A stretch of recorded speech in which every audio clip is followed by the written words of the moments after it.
Okay, we're going to be looking at the RSOI process, and I've got an employee that we're going to be running through the process. He is currently on a tasker. I'm going to look up his tasker for just a second. So a quick way to search for a tasker is by using the magnifying lens on the banner at the top. Once the search box opens, you type in an asterisk and then the last 4 digits of the tasker. That's kind of a quick way to bring up the tasker itself. Okay, so our employee's name is Corey Pugh, and he's from the Norfolk district. So I'm going to look at this tasker just a second. Now he is in a deployed status, which means he is en route. He's not to the destination yet. He's traveling, and so this is a perfect person to demonstrate this on, because we're going to assume that in just a moment Corey will have arrived at the in-processing location and he is reporting for duty. Now there's a couple of ways we can go about accessing the RSOI. If I look in the left change panel, I clicked the home to kind of reset everything. Down at the bottom you have an RSOI management area, and you'll see an RSOI inbound. This is one way to do it. And this will allow you to see a multitude of people. And in fact, what I would recommend doing is when you come in here is that you filter this based off your event name. So I'm going to go to the event column and I'm going to say filter by, and I'm going to just put contains, because I'm not going to get the exact name of the event. I'm just looking for a portion of the name, and I'm going to go with Hazel. Okay, this is my event name, and there I can see my employee, Corey Pugh. I can see a couple of other people down here if I expand that column, and I can see their taskers. Now this list will grow over time as more and more people get put on taskers and they get deployed. And so this, if you're a logistics person, this makes a perfect list for you to work from, because now you know what you got to expect that's coming in shortly. Now I would recommend saving this report. I want to show you how to do that real quick. So when you're looking at your report, you want to click the vertical ellipse. You may see it on your ribbon, but if you don't, you can click this vertical ellipse and you'll see the create view option. And I'm just going to click that arrow and I'm going to save this as a new view. And I'm going to call this my RSOI list. I don't have to put a description. And once I save this, it's going to give me a new name. And it's only going to show me this. It's only going to show me people that are on taskers coming in for my event. So as I said, over time, this list will grow and grow and grow. Now before I leave this page, what I'm going to do is go to my recent menu option, and I can see there's my RSOI list in the menu, or the recent items, and I'm going to click the push pin. Now if I leave this and I go back to the home page, I log out, come back in, whatever, and I come into the pinned area, there's a shortcut back to my list of names. So I'm going to open his tasker, and if it comes into this view, this is the tasker information view. That's okay if it comes into that view. If it comes into that view, you just click the down arrow and choose RSOI. And this is where you're going to do the in-processing. This is as far as logistics and others involved with in-processing will go to do the RSOI. And it will have some preliminary data in there for you from the tasker. So the requested start date. This is an older tasker, so I apologize for the dates. But you can see it's got some information that's brought forward from the tasker. Then I'm going to come down to the deployed supervisor, and this is not a required field. You really only have to update the fields that have the red asterisk. Those are required, but if you want to be complete and thorough, I would recommend you updating every field. So to get a deployed supervisor, you click in this field and then you hit enter on your keyboard, and it will show you a list of names. See, it's not finding anybody, and that's not unusual. So what you want to do, now I know this says new mission POC, but it's really to look for a deployed supervisor. So we're going to click that link, and it brings up this quick create panel. I'm going to choose the option of an on-site supervisor, and then I'm going to look for somebody. Let's look for a Jones. Okay, Aaron Jones looks like a perfect candidate. So I'm going to click his name.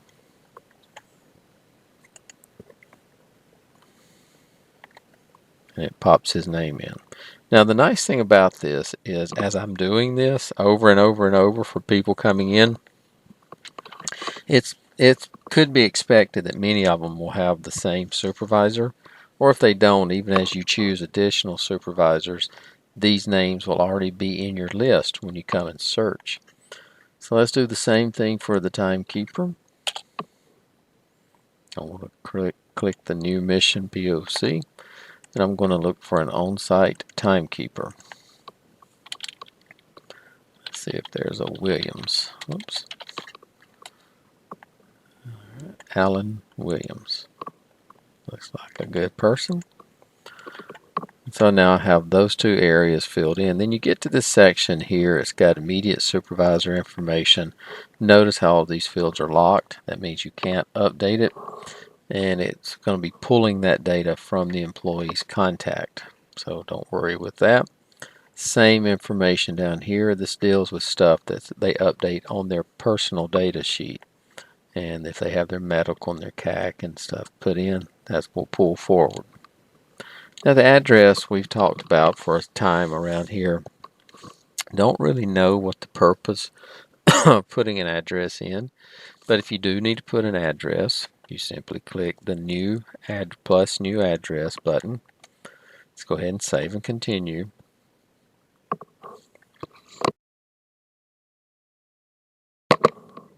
So we're going to choose an address type. I'm just going to choose a business mailing address, and we'll call it 100 Main Street. And this is in New York City. That's New York. I'm not sure what their postal code is, but we'll go with something like that. And I'll make it a primary address. Now, best that I can determine, and I've checked it, this doesn't go back and update the employee's contact information. It doesn't add an address to their contact.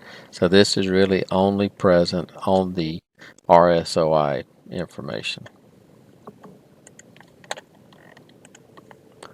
Alright, so once I'm done, I'll go ahead and click the Save and Close. And this is going to put me back onto the RSOI form. And more often than not, it doesn't refresh immediately and show us the address. So rather than wait on it, I just go ahead and click refresh right here in this area. And there's the address. Come on down a little further. This is if someone arrives and they don't have a CAC, and they're going to need a CAC for sure, so they can log onto a computer to do stuff. You can find a local area, a CAC facility in the local area by using that item. It'll bring up a website where you can go and try to find somewhere this employee can go to get a CAC. Once you've got all that done, you can put any notes that you want in that field. And then there's a validated button. And what we want to do, we want to go through each of these stations to get the person on site. As an employee goes through each station, once they get done with that station, and I'll show you in a minute, it'll stamp it with done. And once I've got all 6 of these stations done, the employee is automatically placed on site. Station 7 is to out process, so we'll do it very last today. There is no prescribed order. You can go in any order you prefer, but you will have to have all 6 stations, the first 6 stations done at least. So to get that done in there, You don't see it, but there's going to be a checkbox here. So I'm going to click in this field where it says Station 1 validated. It gives me a checkbox. So I'm just going to go ahead and click that checkbox. And you'll see now that it stamps done up there. I don't have to click save or anything. I just go on to the next station. So this is the employee moving from one table to the next, or one room to another in the in-processing location to get their data input. Alright, so let's go to station 2. Alright, so on this tasker it's showing me where he's from, and is there an FLSA mismatch on the tasker, and there isn't. The employee is a non-exempt employee, and well, it actually is an FLSA mismatch. He's on an exempt tasker, so that could be an issue because that is a mismatch. I'm not sure why EngineLink didn't pick up on that. And you probably would want to go back to the person that created the tasker, and a couple of things could be done. Either you can modify the duty description to ensure that the duty description that's chosen is a non-exempt duty description. Let's take a look at that just a second. Now this would be something only the people that work in the EOC could do. So I can see that this is an action officer duty description, so I'm going to choose something different that's a non-exempt. Let's look for an admin position. Oh gosh, I'm sorry. Alright, we're going to go with an admin assistant. And we'll click save. I'll refresh. Yes, I know it can't be. I'm just going to choose our current date. Oh, sorry, wrong date. Choose today's date. Okay, that takes it away. Alright, so that hasn't really updated yet, so let me make it update.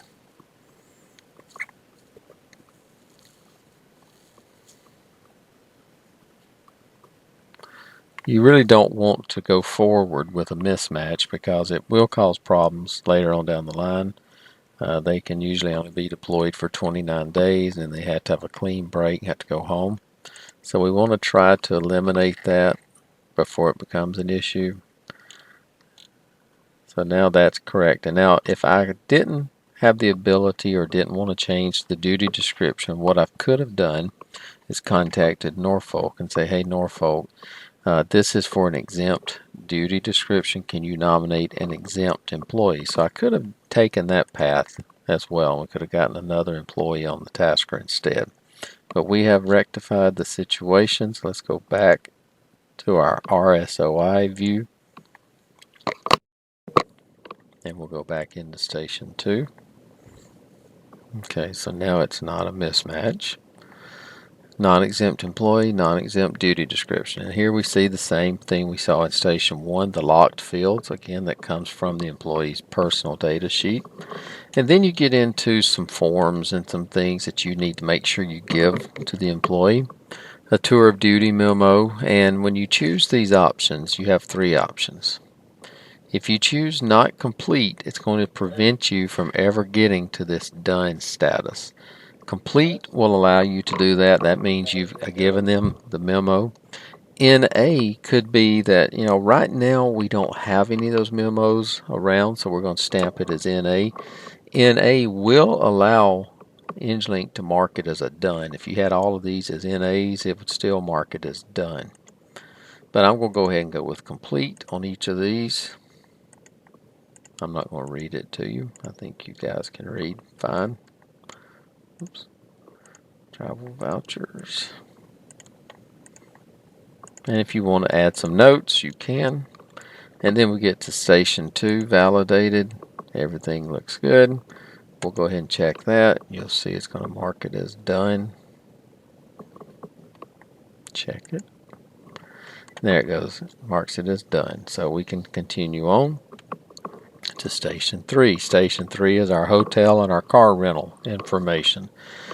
I'm not real sure what's going on with this. I'm apologize. I don't know why some of this stuff is done, but it's the same kind of concept. Did you give them a lodging memo? Yes. Do they have a tax exempt form? Yes. And I'm not sure what we're asking here, but hotel information, we're going to input it. So right now there is not a hotel listed. So we're going to add a new hotel booking. And I'll click Save and Continue. Now on this, I do something that's from the old days of EngLink, and I don't know if you're going to want to do it or not going forward. I have found it to be useful, but that's for you to determine. So I'm going to look for the vendor. I'll click in the field. I can hit the magnifying lens, or I can click Enter on my keyboard. Either way, I'm going to get a list of current vendors in the system, and you'll see the names of these vendors. Now what I like to do, see how this has got some things in parentheses. If I had just a series of Marriotts, if I had a lot of Marriotts and Hiltons in the area, it may just say Marriott, Marriott, Marriott, Hilton, Hilton, Hilton, and I can't really tell one from the other. So I like to make it readily available what that information is. So if I create a new vendor, and I'm going to call this a Marriott, I like to put in parentheses the address, 248 Conti Street. I do something like that. So then I go ahead and put the actual address.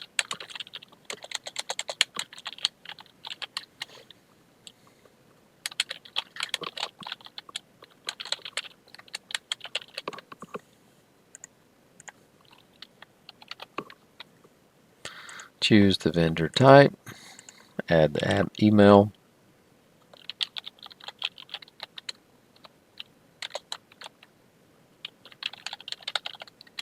and I'll add a phone number.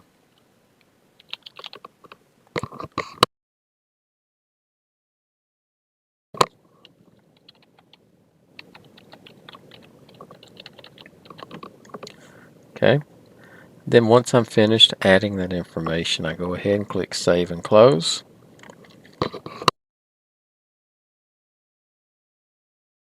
Now I will pick the vendor I just created, look for my list. So I scroll down to the Marriotts, and now I can real easily see, I've got two Marriotts in there. I can tell which one instantly. Now, as I said, you don't have to add the address if you don't want to, because EngLink does provide you a quick preview of the hotel. So it gives me that information. But if you're just in a hurry, you don't want to do that, you can do what I did. Then you know exactly which one you're picking. Now notice when we're looking at this form, there is not a rate, like how much is the hotel costing. So I'll show you that does pop up. It's a hidden field for right now. I'm going to go ahead and do the check-in date. And when I do the projected checkout, so I'll go for a month. When I do that, it then gives me the rate fields. So the rate in this area is $135 a night. And if I click into the white area, it gives me a total. Then if I'm lucky enough to have the room number, I can put it in. If I don't know the room number, I can just do zeros, whatever. It is a required field. If you don't have the room number and you find that that's important information for you to have, you do need to know that later on, you could instruct the employee, hey, when you get to your hotel, call this phone number. Maybe you can provide a cell phone or give them an email address that they can use, and they can get there and they can contact you. I have found that most people will forget to do that, and then you will not have the hotel room number. So that's why I said I'd probably go with 3 zeros or something and that of that sort. You'll determine what works best for you. We'll go ahead and click Save and Close. And then the hotel information will display right there. Transportation works the very same way. I'll just go with what we have existing to save us a little time, not have to watch all that again. I'm going to look for one. I'll go with Allison's car rental. It's the same kind of concept here. You're not going to see a rate until we put in the scheduled return date. Okay, the rate's going to cost us $55 a day. And I just click in a blank area. That's $16.50. What kind of car is it? Contract number. You have some kind of contract with the rental agency. If they're getting a 4x4, you check it. Otherwise, leave it blank. Click Save and Close.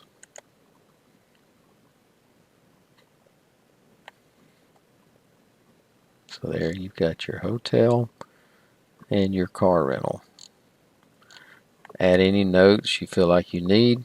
Now, if we were back here in the car rental and we had checked that yes, this is a 4x4, you might want to put in here in the notes that Commander approved a 4x4 for this employee, just so you have a confirmation that they're authorized to get a 4x4. Click the check box.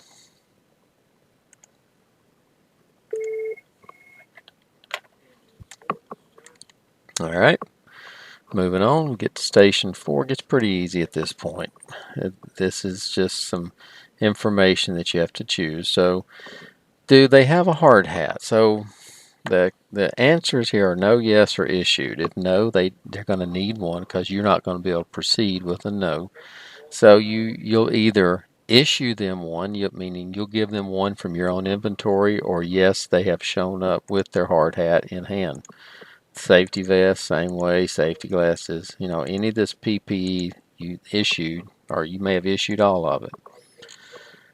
And then they're going to go through some briefings. And you just check off on these. And let's just mark one as NA, just so I can show you that that does work. Any notes you feel that are applicable for that section or that station, and go ahead and click checkbox, and notice it's done, even though I have an NA, so that does work. Let me show you what it does if I had a no somewhere. Let's say they didn't have a hard hat. See? Doesn't give me a done, so I'm going to uncheck that. And then I'm going to come back and say, oh yeah, they got one. They showed up with theirs. Alright, done. Station 5, same kind of concept here. Some more briefings. So they have that. Yes, they have that. Complete. And these are the areas where it may be that there's not a briefing available just yet. And so you'll have a couple of NAs in there. I'm not sure what they're asking here for, unless it's some kind of briefing on the CAC and security of your CAC. Alright, we're almost finished with this. So now we get to Station 6. And in Station 6, it's actually reserved for some future development from EngineLink. This is where the equipment that you assign the employee is going to be tracked and managed. And it is requiring us a little bit more in-depth programming. So we're not quite to the point yet where we're ready to go with that. And Mike Gafford did give me some good information. He says what we could do is in this notes section, you could say, we assigned the following. You could say a cell phone, and then you can describe the cell phone. You could call it a Samsung.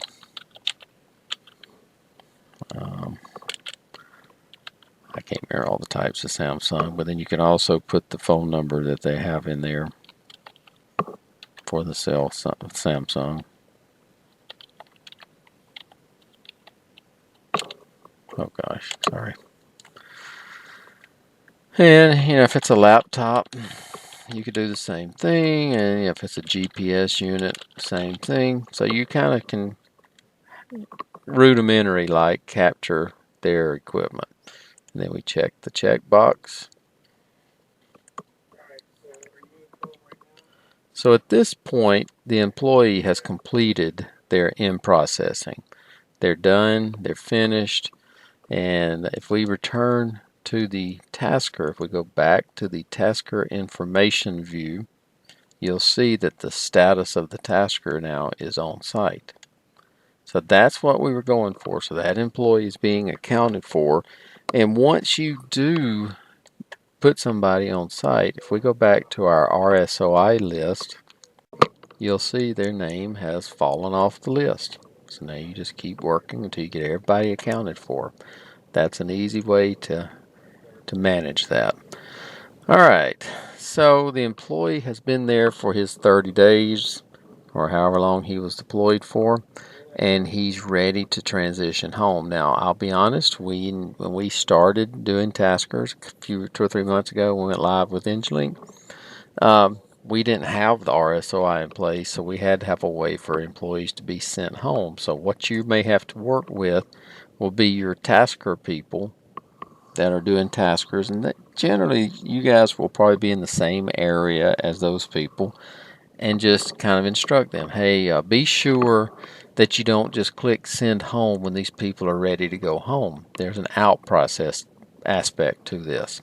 So as that employee returns that last day, he says, okay, I'm done. What do I need to do with all this equipment?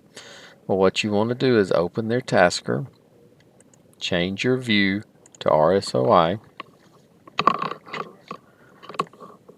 and you want to go to Station 7.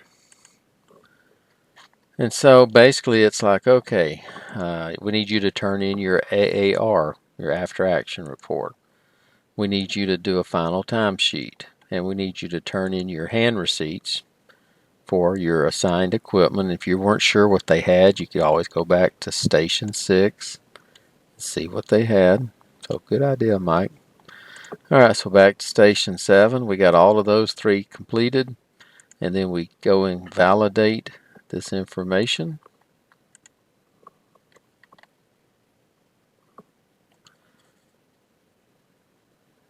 All right, if we want to check and make sure everything went through, we go and look at the Tasker information view again. And now that employee has been sent home, and what has to happen is his home station, in this case Norfolk, would be able to put in a return to home station date once the employee arrives back home. And that's it. That's the RSOI process. Now, as I said, we don't really have a good deployment report. Our deployment reports should match with what we're capturing in the RSOI, and right now it doesn't. So we have some ways around this, and I want to give you an example for just a second and modify one, and he put one together as an example, and this is something we can do for additional fields. So if you find something that you need a report on, like this is a hotel report for everybody in certain, based on their mission and taskers. You can see the hotels, room numbers, check-in, check-outs, and the cost. We could put together other reports like car rental reports and total cost of all the hotels you're using, or whatever it is that you need. If it's a field that we can grab and we can add a column to a report, we can build that for you. So that's over the next few weeks and months, depending on the priority list. This is something we're going to have to work on to make sure that you have companion reports to go along with your RSOI process. This really goes hand in hand, because what I've always said for many years is one of the best things to do is look at those deployment reports and make sure you don't have any gaps, because you need all this data. You need good data to track these people and know that you're accounting for all the equipment and hotels and car rentals. You're accounting for all of that, and you need a good way to check that. So this is just something that we're going to work on over the next few years, or next few weeks and months as we go along. But if you need something that's critical, of course, you can always just let us know at EngineLink, and we can build you a custom report, and we can make it where you can share it with others, and so everybody be on the same page. All right, that's it. I think that's going to cover everything I wanted to show you today about RSOI. If you have any questions or suggestions later on, feel free to give us a call at the EngineLink Help Desk or send us an email. Have a good day. Talk to you later. Bye-bye.